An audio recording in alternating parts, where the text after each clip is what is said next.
설교 제목은요, 여러분은 죽음으로 이끄는 죄의 종이 되거나 의로움으로 이끄는 순종의 종이 되거나 둘 중에 하나입니다라는 본문을 가지고 말씀을 전하겠습니다. 로마서 6장 6절부터 6장 18절까지 말씀이 되겠습니다. 이제 새로운 영적 삶의 원리에 대해서 이제 사람이 죄에 대해 죽고 예수 그리스도 안에서 하나님에 대하여 살아있다면 그 삶의 원리는 하나밖에 없습니다. 그것은 순종입니다. 의로움으로 이끄는 그 순종의 종이 되는 것 외에는 다른 삶의 방식이 없습니다. 모든 사람이 사도 바울이 이 얘기를 했을 때는 그 당시에 모든 사람들은 주인이 될 수도 있고 종이 될 수도 있고 자기가 결정하는 거였거든요. 문화적으로 보면 내가 가난하면 기꺼이 내 결정으로 종이 될 수 있는 겁니다. 그 당시에는 이 사도 바울이 무슨 얘기하고 싶냐면은 세상의 죄의 종이 되든 아니면 하나님의 종이 되든 결정하라고. 두 가지밖에 방법이 없다고. 하나님의 종이 되든 죄의 종이 되든 둘 중에 하나라고.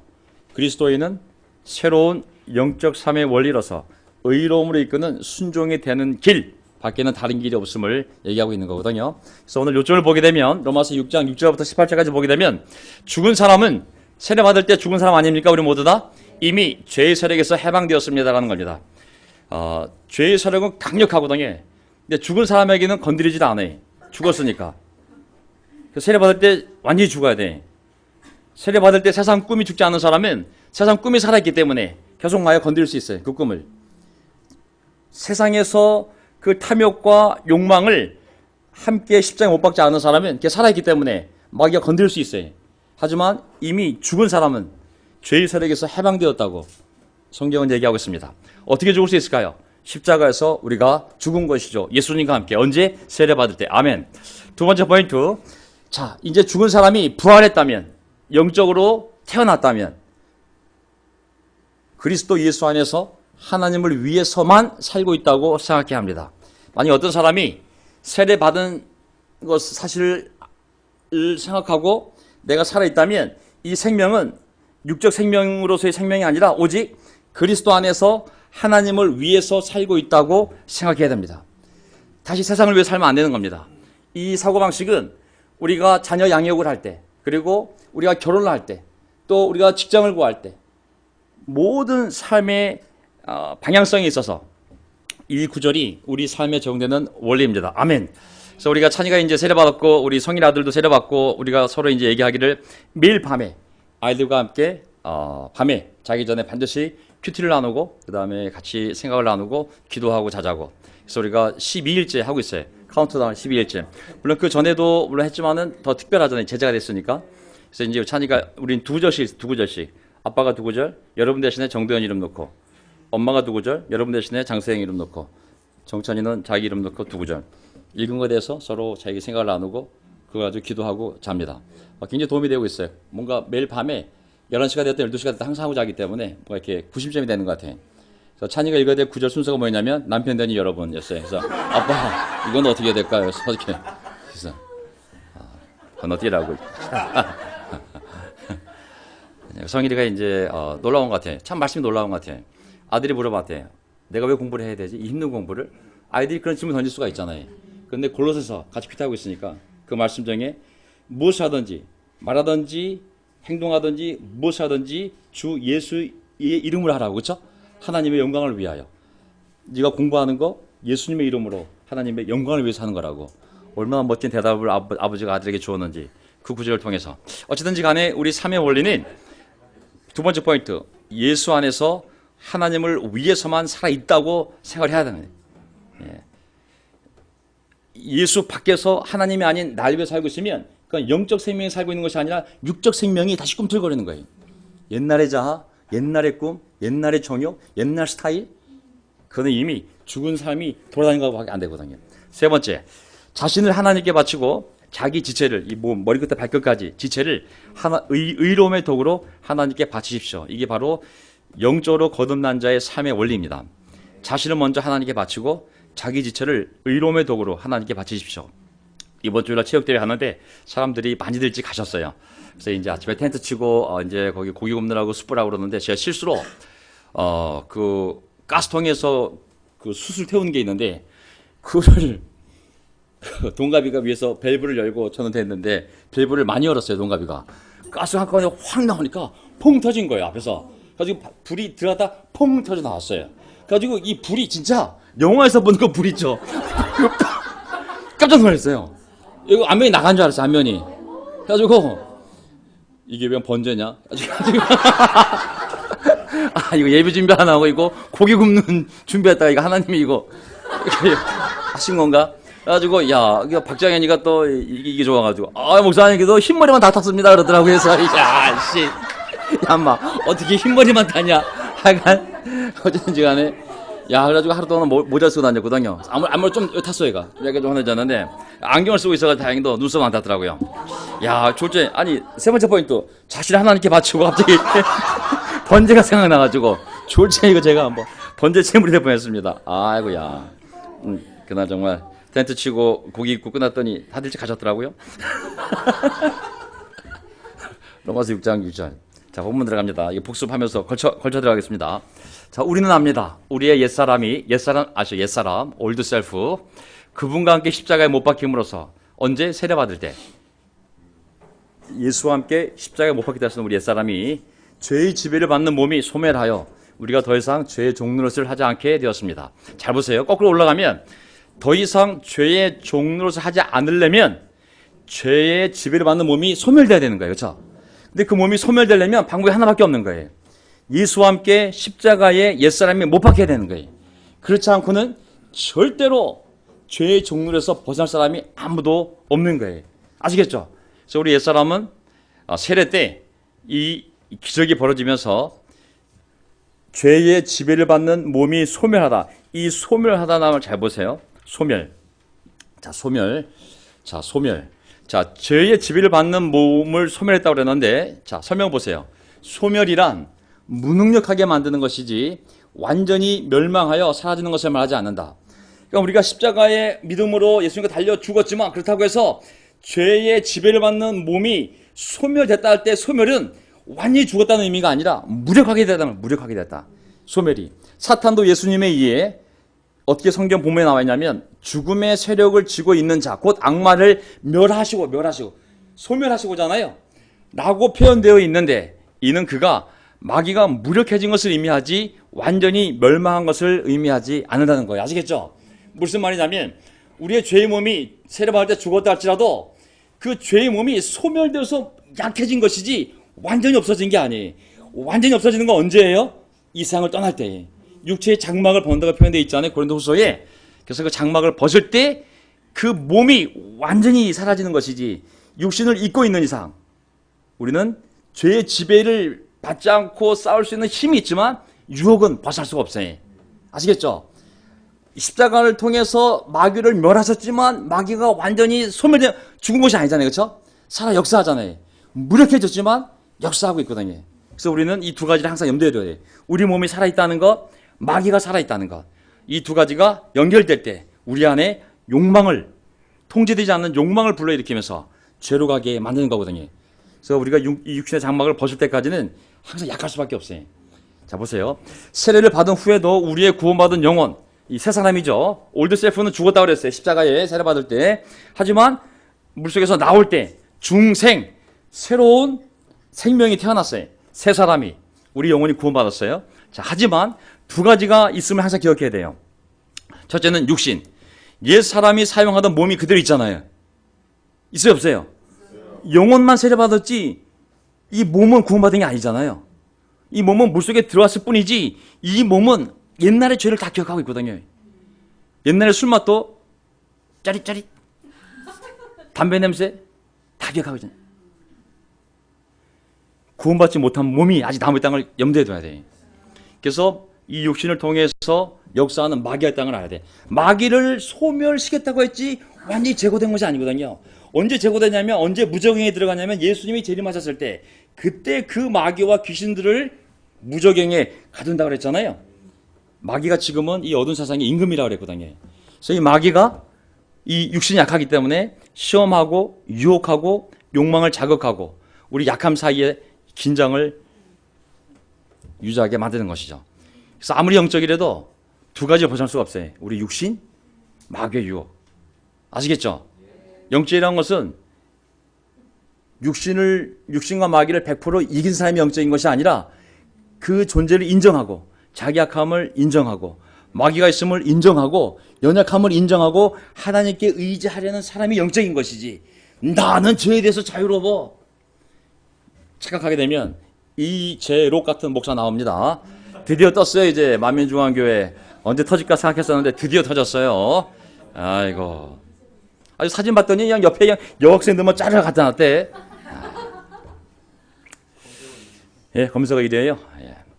자, 그러나 이전처럼 무력하게 당하지 않으며, 하지만 세례받은 우리는 이전처럼 무력하게 당하지 않으며 오히려 그것을 지배할 힘을 갖고 있다. 자, 죄의 몸이 멸했지만 아직 남아있잖아요. 그렇죠? 죄의 세력으로부터 해방은 되었지만, 자 보세요. 아직도 유혹은 남아있잖아요. 하여튼 옛날처럼 무기력하게 당하지는 않은 거예요. 우리 안에 성령님이 계시기 때문에 그 성령의 인도를 받으면서 그분의 능력으로 보호를 받으면서 이전처럼 무력하게 100% 죄가 유혹하면 우리 넘어졌잖아요. 그렇죠? 하지만 세례받고 나서는 그 유혹을 누를 수 있는, 저항하고 쫓아낼 수 있는 힘이 우리 안에 있음을 아수했습니다. 아멘. 얼마나 많은 형제자매들이 술, 담배를 이곳에 끊었습니까? 옛날엔 100% 정말 지배당했지만 정말 놀랍게도 지어서 투에서 끊을 시도를 하다가 제자 결정해서 사람 이상의 결심을 하다가 세례 받을 때 초능력을 끊어버리잖아요. 그 초능력이 뭐겠어요? 바로 보혜사이신 예수님의 영이요 하나님의 영인 성령님이 우리 안에 들어오시기 때문에 이길 수 있는 거예요. 하지만 기억하세요. 육신, 이 몸은 사탄의 교도보이자 뭐라 그랬어요? 무대. 교도보란 건 뭐냐면 어디 이렇게 진출할 때 여기 바다야, 여기 육지야, 여기를 점령하고 가야 되는데 제일 먼저 발디디는 게 이게 교도보잖아요. 마귀가 우리를 지배하고 싶을 때 우리의 약점이 있어요. 어딘가. 그 약점 어느 하나를 교도보로 삼아서 들어와야 돼. 그 지체가 있어요. 지체. 눈이든 아니면 뭐 입이든 이거든 어느 지체가 있어요. 거기를 통해서 일단 교도보를 삼으면 나머지 전체를 마귀가 지배할 수 있어요. 그 원리를 제가 좀 더 설명해 드릴게요. 자, 그러나 영적인 사람은 오히려 그 육신을 의의 도구로 삼는다. 아멘. 눈으로 나쁜 걸 볼 수도 있지만 눈으로 말씀을 볼 수도 있잖아요. 눈은 지체예요. 육신을 의의 도구로 삼을 수 있는 거예요. 육신은 중립적인 거거든요. 중립적이되 마귀의 영향하에 이 타락한 본성이 있기 때문에 죄 쪽으로 항상 오픈되어 있어요. 하지만 영적으로 강하면 육신을 쳐서 순종시켜서 하나님의 뜻에 굴복시킬 수 있는 힘이 우리에게 있는 거예요. 자, 실수로 넘어질 수는 있지만 과거의 옛사람처럼 그런 삶을 즐기거나 빠져 살지 않게 되었다. 딱 넘어지더라도 딱 하나님께 고백하고 형제들한테 기도 부탁하고 이겨낼 수 있잖아요. 그렇죠? 우리는 이제 죄의 구속으로부터 자유로워진 것이다.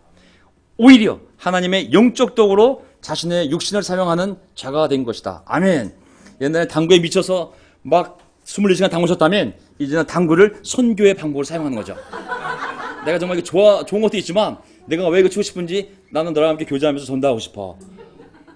무슨 말인지 알겠죠? 똑같은 걸 하되 이제는 죄의 도구가 아니라 영적 도구로 자신의 육신을 사용하는 자가 된 것이죠. 근데 아직까지도 이렇게 사용하지 않고 옛날의 취미로 가고 있다면 다시 옛날 삶으로 도루묵이 된 거죠. 조심해야죠. 로마서 6장 7절. 죽은 사람은 이미 죄의 세력에서 해방되었습니다. 아멘. 그래서 우리 죽은 사람입니다. 죽어야 돼요. 그러니까 세상적인 것이 욕망에 꿈틀거리면 죄의 세력이 다시 다가와요. 이게 생각해 보세요. 곰도 사람이 이렇게 떨어졌을 때 죽으면 그냥 간다면서요. 냄새 맡아가지고. 마귀가 사람한테 오는데 욕망에 꿈틀거리면 미끼를 문 거예요. 이 욕망을 사용할 수 있어요. 하지만 세상에 대해서 죽은 사람은 마귀가 와도 건드릴 게 없는 거예요. 이 사용할 게 없는 거예요. 죽은 사람은 이미 죄의 세력에서 해방되었습니다. 의롭다는 인정을 받고 죄의 책임으로부터 죄의 종속에서 노예 생활에서 해방되었습니다. 자, 이스라엘의 이집트 노예 생활에서 그 이스라엘 백성이 출애굽하지 않았습니까? 그 바로의 세력에서 해방되었잖아요. 그렇죠? 바빌로니아 포로 생활에서 나왔을 때 그들이 해방되지 않았습니까? 그렇죠? 하지만 잘 보세요. 해방은 되었지만 그것이 완전히 죄가 없는 삶을 의미하는 건 아닌 거거든요. 그렇죠? 정신을 안 차리게 되면 비록 바로 왕으로부터 출애굽해서 바로의 지배가 없는 광야라는 공간에 있었지만 그들이 하나님의 말씀에 순종하지 않았을 때 또 많은 죄들이 벌어지면서 고통을 당했거든요. 고국으로 바벨론 포력을 했던 사람이 회개하고 고국에 돌아왔지만 그들이 말씀에 순종하지 않았을 때 다시 고국에 돌아와서도 수많은 죄를 짓고 또 고통이 있었거든요. 예수님이 이스라엘 백성들한테 뭐라 얘기했냐면, 야, 너희들 바벨론에 포로 가서 그렇게 고생하고 그렇게 회개하고 돌아오더니 다시 옛날로 돌아가서 7 귀신이 더 들어온 상태가 되었다, 너희 민족이. 그래서 조심해야 됩니다. 우리의 삶을 항상 잘 성찰해야 됩니다. 6장 8절 보세요. 우리가 그리스도와 함께 죽었으면 그와 함께 우리도 또한 살아날 것임을 믿습니다. 우리가 그리스도와 함께 죽은 게 언제였죠? 세례받을 때 죽었잖아요. 그렇죠? 자, 예수님이 죽은 자 가운데 살아나지 않았습니까? 우리도 똑같이 물속에 들어갔다 나올 때 살아나지 않았습니까? 물론 천국에 가서도 육신을 벗어버리고 새로운 육신을 입고 살아나겠지만 그리스도와 함께 죽었으면, 우리의 세례가 진정성 있는 믿음과 회개였다면 우리는 예수님이 부활했듯이 우리의 영 또한 부활했음을 믿습니다. 아멘. 자, 그 삶이 있어야 하나님의 법에 순종하는 삶이 있을 거 아니에요. 그렇죠? 6장 9절. 우리가 알기로 그리스도께서는 죽은 사람들 가운데서 살아나셔서 다시는 죽지 않으시며 다시는 죽음이 그를 지배하지 못합니다. 잘 보세요. 그리스도께서는 죽은 사람들 가운데서 살아나셔서, 잘 보세요. 그리스도께서는 죽은 사람들 살아나셨죠. 그렇죠? 다시 죽었어요? 안 죽었어요? 그냥 하늘로 올라가셨잖아요. 그렇죠? 그리고 다시는 죽음이 그를 지배하지 못하지 않습니까? 자, 설명을 그냥 적어봤어요. 예수님의 부활과 성경에 나오는 다른 사람들의 기적적인 부활과의 차이점이 뭐냐면, 예수님 부활하시고 다시 죽었어요? 안 죽었어요? 그냥 살아있는 상태로 천국으로 올라가시잖아요. 지금도 살아계시잖아요. 지금도 우리와 함께 계시잖아요. 하지만 성경에 기적적으로 다시 살아난 사람들이 있어요. 나사로, 그 다음에 도르가 부인, 회당장 딸들, 그 다음에 나인성에서 관 속에 있다가 다시 살아난 그 과부의 외아들, 생각나시죠? 하지만 그들은 다시 죽었어요? 안 죽었어요? 다시 죽었잖아요. 우리는 세례 받았어요. 자, 세례 받았어요. 우리는 세례 받을 때 우리 옛사람은 죽고 새 사람이 태어났는데, 자, 새 생명이 태어났는데 이 생명은 죽는 생명은 아니에요. 그렇죠? 이 생명은 죽어요, 안 죽어요? 영원한 생명이기 때문에 안 죽잖아요. 그렇죠? 육신은 죽어요, 안 죽어요? 죽어야죠. 왜 죽어야 돼요? 이 육신이 죽어줘야, 이 장막을 벗어야 이 영원한 생명이 영원히 살 수 있는 몸을 입을 수가 있잖아요. 그래서 육신을 벗어버려야 돼요. 언젠가 한 번에. 아시겠죠? 그래서 우리는 죽지 않습니다. 아멘. 육신만 한 번 떠날 뿐이지 우리에게는 영생이 있기 때문에 다시는 죽음이 우리를 지배하지 못합니다. 아멘. 예. 6장 10절 보세요. 결론이 뒤에 있습니다. 그리스도께서 죽으신 죽음은 죄에 대해서 단 한 번 죽으신 것이요, 그분이 사시는 삶은 하나님을 위하여 사시는 것입니다. 잘 보세요. 그리스도께서 죽으신 십자가 죽음은 모든 사람의 죄를 지기 위해서 한 번 죽은 거잖아요. 그렇죠?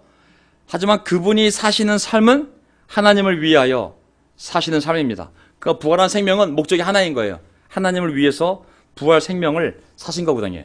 자, 밑에 보세요. 자, 예수님은 죽음을 완전히 정복하셨다. 그리고 부활된 삶은 하나님을 향한 강력한 힘을 가진 새로운 삶이다.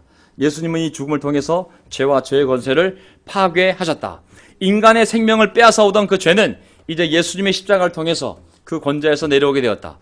예수님이 십자가에서 죽고 부활하시고 하늘에 오르셔서 우리의 모든 죄의 책임, 죄책, 형벌을 해결하신 것은 2번 죽으셔야 돼? 1번 죽으셔야 돼? 딱 1번이면 족한 거예요. 완벽한 제사이기 때문에 단 1번이면 족한 사건이다. 그것을 반복해야 할 이유가 없는 것이다. 주님은 단 한 번에 십자가에서 모든 인류의 죄, 모든 미래의 인간이 지을 죄 전부 다 자기의 어깨에 메고 이를 끝내셨어요. 요한복음 19장 30절. 예수께서 신포도주를 받으시고서 다 이루었다 하고 말씀하신 뒤에 머리를 떨어뜨리고 숨을 거두셨다. 다 이뤘단 말이 뭐죠? 바로 모든 인류의 죄를 대신 지고 죽는 것, 이것이 하나님의 예수님의 미션이었잖아요. 이거를 다 이루기 바로 직전에, 죽기 바로 직전에 다 이루었다라고 말씀하시고 마지막 멘트가 그거였어요. 다 이루었다. 그리고 머리를 떨어뜨리고 숨을 거두셨다. 자, 이제 부활한 인생은 오직 하나님을 위하여 사는 것입니다. 하나님의 이익을 위하여, 하나님의 영광을 위하여 사는 삶, 이게 우리에게 주어진 인생이요, 예수님이 부활한 이후에 사신 인생입니다.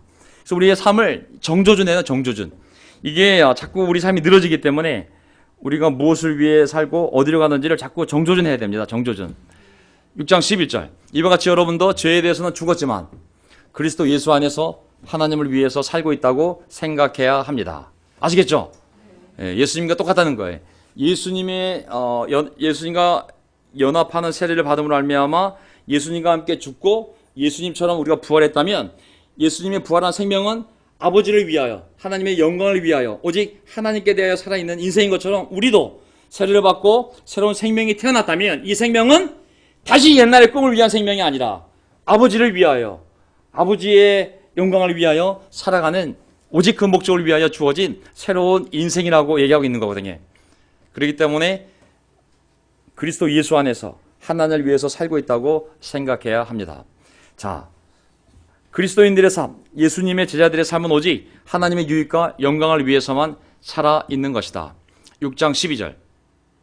그러므로 죄가 여러분의 죽을 몸을 지배하여 여러분이 죄의 욕망에 순종하는 일이 없도록 하십시오. 잘 보세요. 이제부터 이제 결론에 들어갑니다. 자, 죄는 이 세상에 드글드글 들끓고 있지 않습니까?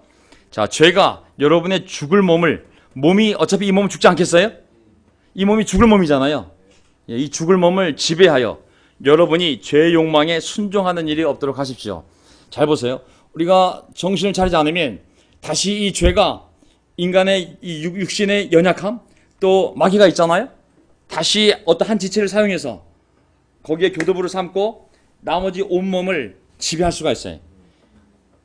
그렇게 되면 다시 죄의 욕망에 순종하는 옛날 삶으로 다시 돌아가는 거예요. 근데 이번에 순종할 때 7배 더 순종하는 거예요. 7배 악한 귀신이 들어오기 때문에 더 죄에 탐욕적이 될 수밖에 없는 거예요. 자, 죽을 몸은 뭐냐면 아직 구원받지 못한 몸, 여전히 죽음의 저주 아래에 놓인 몸. 우리는 양자 선택을 해야 합니다. 이 몸을 성령께서 지배하게 할 것인지 아니면 죄가 지배하도록 내버려 둘 것인지. 죄는 아직도 이 땅에 남아 있습니다. 자, 죄에 대한 영향력을 생각해 보면 세례를 받지 못한 예수 그리스도의 복음을 받아들이지 못하고 중생하지 못한 죄인은 죄에게 100% 몸과 영혼이 지배되게 돼 있어요. 몸과 영혼이 100% 지배를 받을 수밖에 없어요.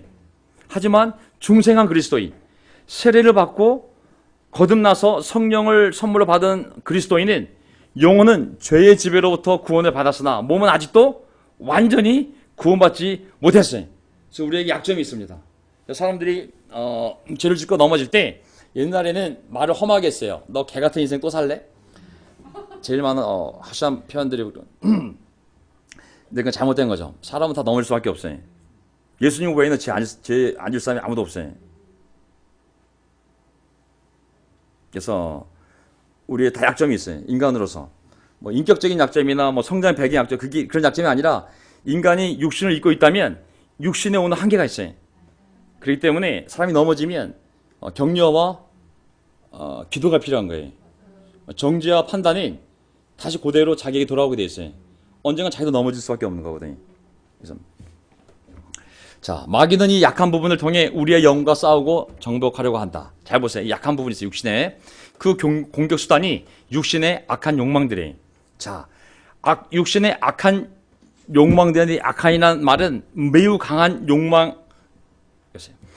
자, 죄가 여러분의 죽을 몸을 지배하여 여러분의 죄의 욕망에 순종하는 일이 없도록 하라 했잖아요. 자, 육신의 악한 욕망들. 악한이란 말은 매우 강한 욕망을 말한다. 육신의 욕망이 우리가 생각하는 것보다 훨씬 강함을 아셔야 돼요. 이 육신의 욕망이 우리가 컨트롤할 수 있는 욕망이 아니에요. 그걸 아셔야 돼요. 사람들은 내가 컨트롤할 수 있다고 생각하지만 그렇게 생각하는 것 자체가 이미 진 거예요. 죄는 우리가 컨트롤할 수가 없어요. 육신을 입은 사람이. 대부분의 육신의 욕망은 그 자체들로는 악한 것이 아니나 그것들이 하나님의 법 안에서 통제되고 제지되지 않을 때 그렇게 된다는 것이다. 아멘. 그래서 어떤 욕망들은 육신이기 때문에 당연히 먹고 싶어요. 먹는 건 죄가 아니잖아요. 밥 먹고 싶은 욕망이 있어요. 그게 죄는 아니잖아요. 근데 1시간 전에 많이 먹었어. 또 먹고 싶어. 어떤 욕망은 절제되지 않는 욕망은 우리의 삶을 망가뜨릴 수가 있잖아요. 그렇죠? 어떤 육신의 욕망은 컨트롤이 안 돼요. 그게 굉장히 강력한 욕망이 있거든요, 사실은. 그것이 하나님의 법안에서 통제되고 되지 않을 때 그것은 악한 욕망이 되는 거거든요. 이 악한 욕망을 마귀가 사용해서 우리의 지체의 한 부분을 잡고 이 지체를 교두보로 삼아 우리의 전체 몸을 마귀가 끌고 갈 수가 있다는 얘기입니다. 따라서 그리스도인들이 자신의 육신에 대해 책임감을 갖고 그런 욕망에 대해 저항하려 하지 않는다면 죄가 악한 욕망을 통하여 다시 육신의 어떤 지체를 지배하고 우리의 영혼까지 지배할 수 있음을 경고하는 것이다. 자, 순서가 어떻게 하냐면 한 지체, 몸, 마지막엔 영혼까지 지배하는 것이 마귀의 목적이에요. 우리가 원하지 않으면 그렇게 될 수 있다고 성경은 말하고 있다. 전적으로 우리 책임이다. 중생한 그리스도인들은 새 생명, 새 능력을 받았으므로 몸의 욕망들을 통제하고 제지할 능력이 이미 주어져 있는 거예요. 그래서 이거를 사용해야 돼. 사용하는 방법이 뭐예요? 함께 모여서 계속 서로 격려하고 기도하고 모이기에 힘써야 됩니다. 아멘. 모이면 90%는 이기는 거예요. 아멘. 혼자 있으면 90%는 질 수밖에 없어요. 혼자서 뭐 하겠어요? 많은 세상적인 것이 들어올 수밖에 없거든요. 그래서 어쨌든 우리 싱글 형제자매들 가족이 없기 때문에 가족이 없는 건 아니죠. 부모님이 계시죠. 어떻게 쓰는지 간에 짝이 없어도 교회 안에 교제할 수 있는 두세 명이 모인 곳이 될 수가 있잖아요. 그렇죠? 그래서 어떻게 쓰는지 간에 자꾸 모여야 돼요. 자꾸 모여야 돼. 그래서 우리 어떻게 쓰든 모여야 돼. 방법이 없어요. 자꾸 모여야 돼. 이 욕망을 우리가 통제할 수가 없어요. 어떤 욕망들은 죄. 자, 정리해 보면 제가 만든 도표예요. 죄. 자, 죄가 육신의 한 지체의 욕망을 자극하는 게. 그러면 그 욕망을 우리가 이겨내지 못하면 그 욕망을 통하여 죄를 짓게 만들면서 그 지체를 지배하게 돼. 그러면 그건 한 부분이지만 처음에 뭐든지 작게 시작해. 아주 작아요. 작은 거지만 그게 너무 놀랍게도 전체를 다 지배하게 돼 있어요. 그 다음에는 영혼을 지배하는 거예요. 사람들이 영적으로 무너진 경우가 다른 게 아니에요. 조그만 죄를 짓고 실수하고 또 넘어지고 나중에 포기해버리면서 영혼이 무너지는 거거든요. 그러면서 죽은 옛사람으로 다시 돌아가는 거예요. 100%에 100% 다시 옛사람으로 옛날 취미생활로 옛날 죄성으로 돌아가는 거예요. 그러면 어떤 모습이 나와요? 옛날 우리 아버지였던 마귀의 모습이 나오는 거예요. 옛날 아비는 마귀였잖아요. 새아버지는 하나님이시고 새아버지가 아니시구나. 진짜 아버지시가 아니지. 어쨌든 우리가 이제 입양된 케이스인 거거든요. 마귀의 자녀에서 하나님의 자녀를 우리가 분명히 입양되었다고 성경은 얘기하고 있거든요. 자, 우리 옛 아버지는 마귀였거든요. 100%예요. 영이 우리 지배하지 않으면 우리 얼굴 표정, 말투, 사고방식 바로 옛 아비, 마귀의 모습이 나올 수밖에 없어요. 하지만 성령이 우리의 새 생명, 세례받을 때 구원받은 영혼이잖아요. 새 생명을 지배하게 되면 지체의 욕망을 통제하는 거예요. 막 새끼, 4개, 5개 먹던 것을 절제할 수 힘이 생기는 거예요. 새끼만 먹어. 옛날에 그냥 술만 생각하면 그냥 새벽 2시 달려는 발걸음을 통제할 수 있는 거예요. 그냥 자.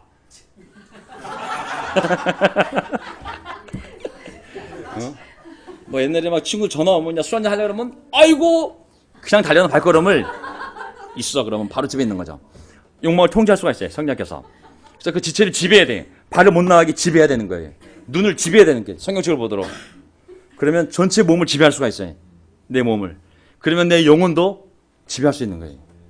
그러면서 계속 속사람이 건강하게 성장할 수 있는 거예요. 이게 반복이 되면 건강해지는 거거든요. 나중에는 하나님 아버지 형상이신 그리스도를 닮아갈 수밖에 없는 거예요. 시간이 지나면서 점점 그리스도 형상이 나와야 되거든요. 다시 옛 모습으로 가면 안 되거든요. 그래서 잘 보세요. 그리고 여러분의 몸의 부분은 머리 끝에서 발끝까지 얘기합니다.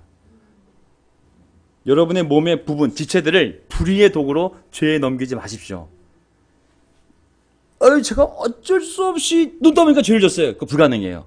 다 죄는 의식이 있는 상태에서 자기가 의지로 결정하고 짓는 거거든요. 여기 적게 보면은 몸의 부분을 불의의 도구로 자기가 넘겨준 거예요. 오히려 죽음에서 생명으로 되돌려진 사람으로서 우리잖아요. 네가 죽을 사람인데 세례받고 생명으로 되돌린 사람으로서 자신을 먼저 우리 존재를 하나님께 바치고 우리 존재를 자기 지체를 의로움의 도구로 하나님께 바치십시오.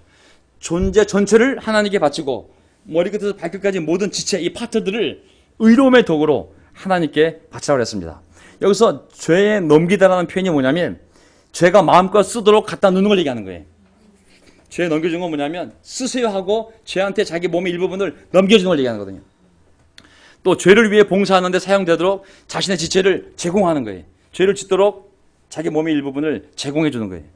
죄는 악한 왕으로서 우리 몸의 지체들을 통해 우리를 지배, 통치할 수 있습니다. 잘 보세요. 죄가 왕으로서 우리 몸의 한 부분만 딱 잡아도 몸 전체를 지배할 수 있다는 거예요. 그게 무서운 거예요. 악한 욕망에 우리가 복종하면 죄가 우리의 지체들을 불의의 연장으로 사용하고, 잘 보세요. 악한 욕망에 우리가 복종하면 그것이 마음이든 눈이든 뭐든 위장이든 우리가 복종하면 그 욕망에 죄가 우리의 지체들을 불의의 연장으로 사용하여 우리 온몸을 지배한다. 낚싯바늘 하나에 온 몸통이 끌려온다. 잘 보세요. 저 낚시를 좋아해요. 형제가 낚시 나는데 낚싯바늘이 왜 무섭냐면 저도 걸려봤어요. 고기 잡으러 했다 잘못 잡아가지고 제가 여기 걸려가지고 얼마나 고생인지 몰라요. 낚싯바늘이 점점 이제 어떻게 잡냐면 낚싯바늘이 이게 점점 강해져가지고 작은데 탄성이 이게 보통 강한 게 아니에요. 그리고 미끼는 요즘 미끼 특징이 뭐냐면 미끼가 움직여요. 전자로 해가지고 빛을 발하고 막 무슨 움직이게 돼 있어요. 그러면 고기들은 움직이는 거에 반응하거든요. 그러니까 요즘은 지렁이 같은 게 쓴 게 아니라 전자 미끼가 들어가서 막 빛을 발하면서 막 이렇게 막 고기를 오라고 지가 막 움직여요. 고기는 분간을 못해요. 절대 분간을 못하게 돼 있어요. 무는데 안에 바늘이 이게 보통 단단한 바늘이 아닌 거예요. 딱 걸리면 바늘이 부러지질 않아요. 절대 안 부러져요. 몸무게가 1m짜리도 바늘 하나면 끌려오게 돼 있어요. 1톤짜리도 요만한 바늘 하나면 끌려오게 돼 있어요. 한 부분, 몸에 한 부분만 걸려 있어도 끌려오게 돼 있어요. 그만큼 강력해. 마귀가 주는 유혹은 사람의 이 오감을 다 사용을 해요. 눈으로, 귀로, 손으로, 발로, 몸으로. 우리 마음에 생긴 욕망은 처음엔 작을지 몰라도 그것이 욕망이 자라 뭐가 돼요? 죄가 되고 죄가 자라 사망이 된다 그랬잖아요. 그런 것들이 자라면 여러분은 우리가 모를지 모르지만 욕망이 자라면 어느 순간 우리가 컨트롤이 안 돼. 이미 게임이 끝난 거예요. 조심하세요. 욕망이 자라면 어느 순간 이미 그 욕망이 자랐다는 건 뭐냐면 우리의 논리, 우리의 믿음, 우리의 사고방식이 이미 욕망 밑으로 들어간 거예요. 그러면 어떤 현상이 벌어지냐면 이 욕망을 위해서 이 모든 것을 다 사용해서 이 욕망을 지지하게 돼 있어요. 몸 전 하나가 걸렸는데 이 하나를 갖기 위해서 이제는 몸 전체 사고방식, 내 철학, 논리, 내 신학을 다 사용해서 이 욕망을 이루기 위해 사용할 수밖에 없어요. 이게 인간의 연약함이에요. 그래서 어느 시점에 대해서 보면 더 이상 충고가 의미가 없는 거예요. 왜? 이미 그 욕망이 너무 자라서 죄까지 가 있는 거예요. 그 죄 다음이 사망인데 이미 그 지경이 될 때까지 너무 많은 시스템들이 전 존재가 이 욕망을 지지하도록 다 만들어놨기 때문에 이 욕망을 꺾을 수가 없는 거예요. 낚싯바늘 하나가 굉장히 강력해. 유혹은 그 고기들이 감당할 수가 없어요. 그냥 본능이에요. 울 수밖에 없어요. 움직이면 툭! 못 나와. 안 빠져. 절대 안 빠져. 성경은 이스라엘 백성들에게 올감이란 단어, 덫이란 단어를 여러 번 경고로 사용하고 있어요. 가나안 땅 들어가거든 조심해라. 하나님 말씀에 들러붙어라. 나박이라는 히브리어 있어요. 들러붙어라. 예수님 그랬잖아요. 나한테 들러붙어 있어야 열매를 맺는다고. 공에 생기면 안 돼. 딱 붙어 있어야 돼. 벌어지면 들어올 수 있어요. 들어오면 이게 자라요. 욕망은 강해지고 이 욕망을 이루기 위해서 모든 신학, 자기 경험, 이론, 사고방식을 다 지지해서 욕망을 채우기 위해 이미 자기도 모르게 그렇게 되어 있는 거예요. 컨트롤 안 돼요. 이미 게임이 끝난 거예요. 그게 바로 죄의 대가인 거예요. 이미 그게 대가인 거예요. 이미 그게 대가인 거예요. 더 이상 내가 돌이킬 수 없을 만큼 내 존재가 이미 가버린 거. 안타까운 거죠. 자, 자신을 하나님께 바치다. 단호한 그리고 자발적이고 의도적인 바치를 말한다. 왜 자신을 바치고 자기의 존재를 하나님께 바치라 그러냐면 그렇게 안 되면 마귀가 거꾸로 하나씩 건드린다니까요. 이거를 바쳐지지 않은 존재를 마귀가 건드릴 수밖에 없어요.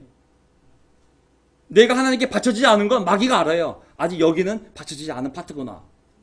술에 대해서 단호하지 않으면 마귀가 알아요. 그거를 얘가 술에 대해서 끝이 않은 사람이구나. 들어올 수밖에 없어요. 100%예요. 담배도 마찬가지. 확 끊어버리면 마귀가 건들 수가 없어요. 이미 다 바쳤기 때문에. 근데 안 바쳤으면 들어올 수밖에 없어요, 마귀가. 우리 삶의 꿈도 마찬가지거든요. 바쳐진 존재. 내 존재가 바쳐졌으면 마귀가 날 건드릴 게 없어요. 왜? 이미 내 존재가 바쳐진지를 귀신도 알고 마귀도 아는 거예요. 영적인 존재는 영적을 더 잘 알아요. 예수님 알아본 사람은 바리새파 사람들이 아니라 귀신들이 제일 먼저 알아봤잖아요. 가장 높으신 분의 아들이시여 왜 나를 괴롭히러 오셨냐고. 사람들은 저게 뭐하는 소리요? 귀신을 알아보네. 이 존재가 하는 게 받쳐진 건지, 그리고 어떤 파트에서 받쳐지지 않은 부분이 있는지 마귀가 그 들어올 수밖에 없거든요. 손으로 까딱까딱 인터넷 들이면서 들어갈까 말까 하고 있으면 마귀가 알아요. 들어가라. 받쳐지지 않은 부분 마귀가 알아요. 단호한, 받치단 말이 뭐냐면 단호한, 그것도 자발적으로 의도적으로 받침을 말한다.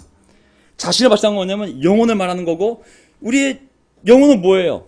자 보세요. 우리가 세례받을 때 우리 영혼을 하나님께 드렸어요. 우리 존재, 우리 몸을 컨트롤 타워가 이 영혼이잖아요.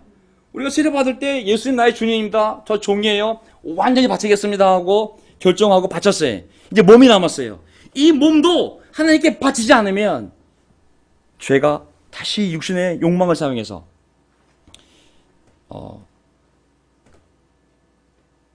죄가 끌고 갈 수 있어요. 우리의 내적 자아는 죽음에서 생명으로 돌려졌으니 이제 전적으로 그렇게 해주신 하나님께 봉사하는데 몸을 바쳐야 한다. 아멘. 옛날 교회의 모습을 생각해 보면 여러 가지 약점도 있었고 실수도 있었고 부정적인 것도 있었지만, 왜 교회로서 많은 사람을 교회에 대해서 싸울 수 있는 힘이 있었냐면, 비록 수동적인 싸움이기도 하고 수동적인 전도도 있었지만 그래도 수많은 사람들이 구원을 받고 사람들이 영적인 가정을 만들고 아이들을 잘 키울 수 있는 배경이 뭐냐면 기본적으로 하나님께 바쳐진 삶을 살았다는 거예요. 아멘. 그렇게 살고 싶지 않으면 이 교회에 붙어 있을 수가 없었어요. 왜냐하면 계속 불러내니까. 사람 쉬게 안 해. 새벽에도 불러, 밤에도 불러. 계속 모이니까. 어찌든지 간에 그런 만나는 사람들이 그리스도인들이고 끊임없는 모임, 계속 그 영적인 대화, 영적인 교제들이 있다 보니 우리의 육신과 마음이 컨트롤될 수 있는 환경이 만들어진 거거든요. 이렇게 하지 않으면 다시 옛날로 돌아갑니다. 아멘. 저도 마찬가지. 이거는 이겨낼 장사가 없어요. 자, 그래서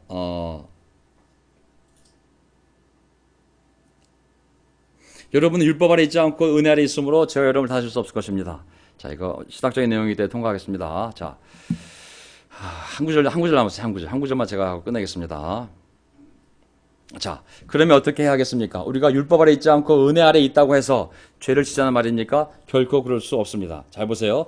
구원의 방법으로서 율법에서 은혜로 옮겨간 것은 우리가 죄를 마음껏 지어도 된다는 뜻이 아니다. 그것은 더 이상 죄를 죄라고 단정하고 제지하는 율법이 더 이상 없어졌다는 말도 아니다. 하나님의 은혜를 받아들인다는 말은 율법을 구원의 방법으로서 받아들이는 것을 포기한다는 말이지, 은혜가 우리를 율법과 분리시킨다는 말이 아니다.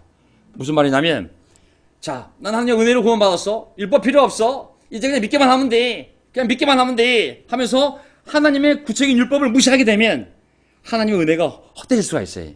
다시 옛날 삶으로 돌아갈 수가 있는 거예요. 율법이 필요합니다. 하나님의 은혜 아래에서도 율법의 명령은 여전히 구속력을 지닌 규범으로서 작용하며 인간으로서 허용된 행위들의 경계와 요구들을 정해준다. 우리 삶에 율법이 필요합니다. 아멘.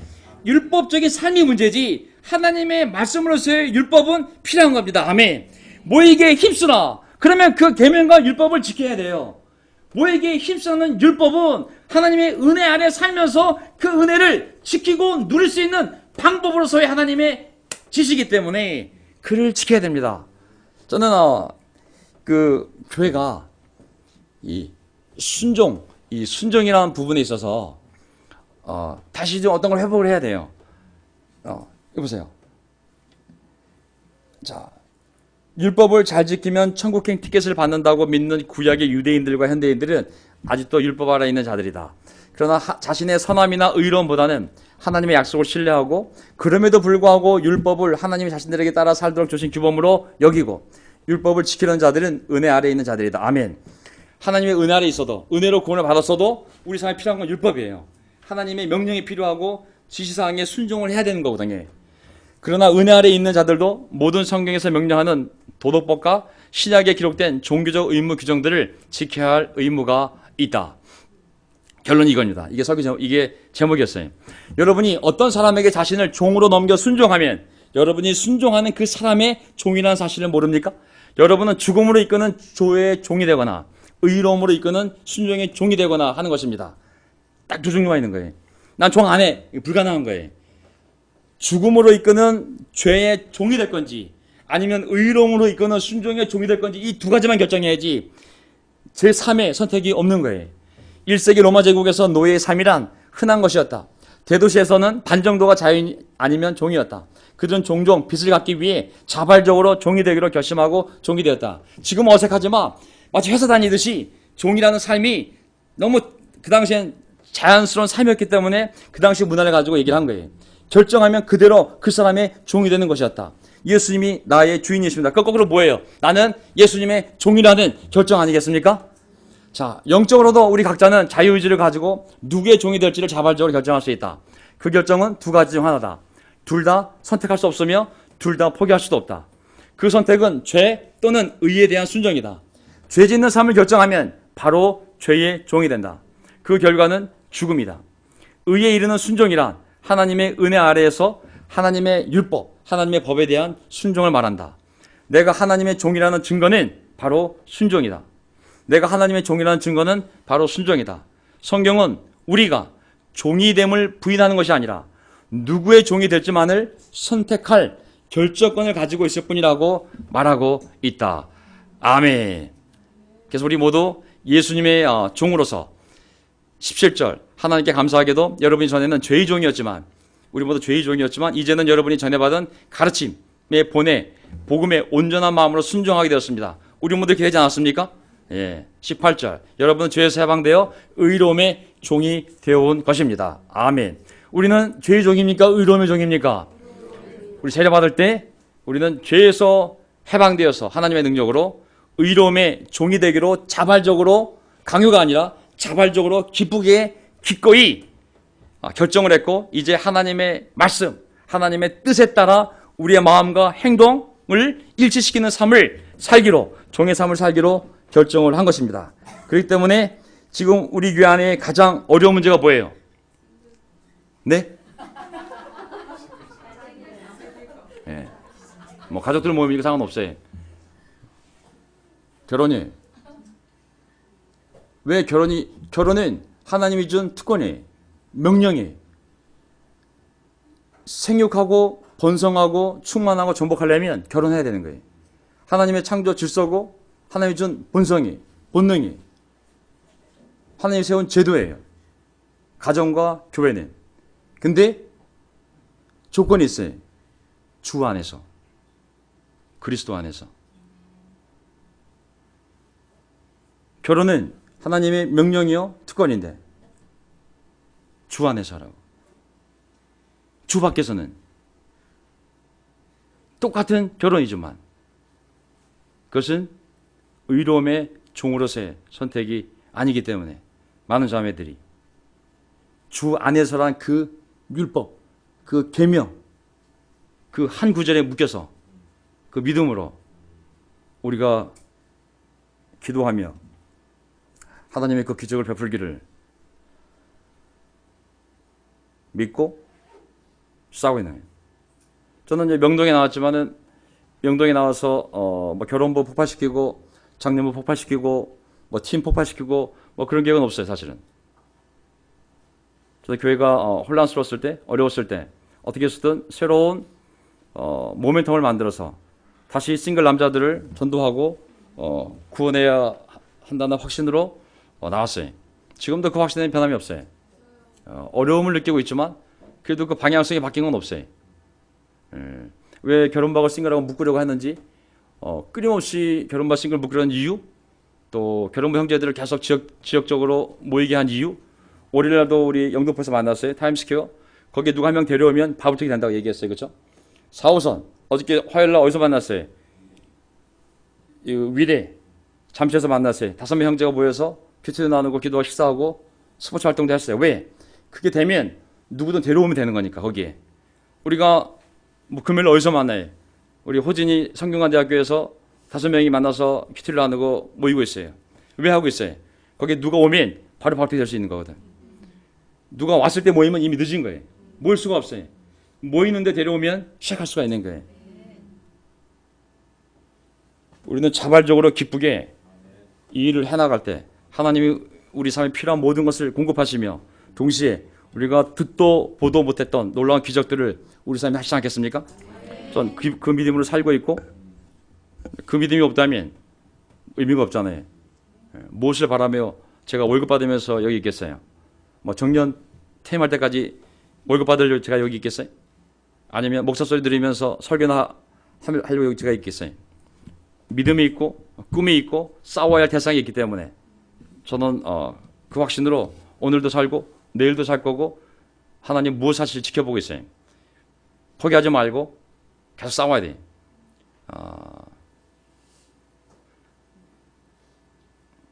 어떤 분이 우리 가운데 사도 바울의 은사가 있다면 아멘. 하지만 없다면 겸손하게 하나님 하실 일을 믿고 싸워 나가야 돼. 네. 자, 우리는 죄에서 해방되었고 의로움의 종이 된 것입니다. 아멘. 자, 여러분은 죽음으로 이끄는 죄의 종이 되거나 여러분은 죽음으로 이끄는 죄의 종이 되거나 의로움으로 이끄는 순종의 종이 되거나 하는 것입니다. 우리는 어떤 선택을 한 사람들입니까? 의로움을 이끄는 순종의 종이 되기로 결심한 자들이거든요. 그렇죠? 계속 하나님 말씀에 순종해 나가야 됩니다. 아멘. 모든 영역에 있어서 우리는 죽은 사람이 세례받을 때 이미 죄의 세력에서 해방되었습니다. 아멘. 하지만 오직 그리스도 예수 안에서 하나님을 위해서 살고 있다고 생각하며 살 때만이 죄의 세력에서 해방이 되지. 그리스도 안에서 하늘을 위한 삶을 멈추게 되면 어떻게 죄의 세력이 우리를 내버려 두겠어요? 다시 다가오지 않겠습니까? 일곱 기준으로. 세 번째, 그러기 위해서 우리가 무엇을 해야 됩니까? 자신을 먼저 하나님께 바치고 자기 지체를 의로움의 도구로 하나님께 바치라고 했습니다. 그런 결정을 다시 한번 내리면서 우리가 올해 하나님이 무슨 일을 하실지를 함께 꿈꾸는 하나 되기를 바라겠습니다. 아멘. 자.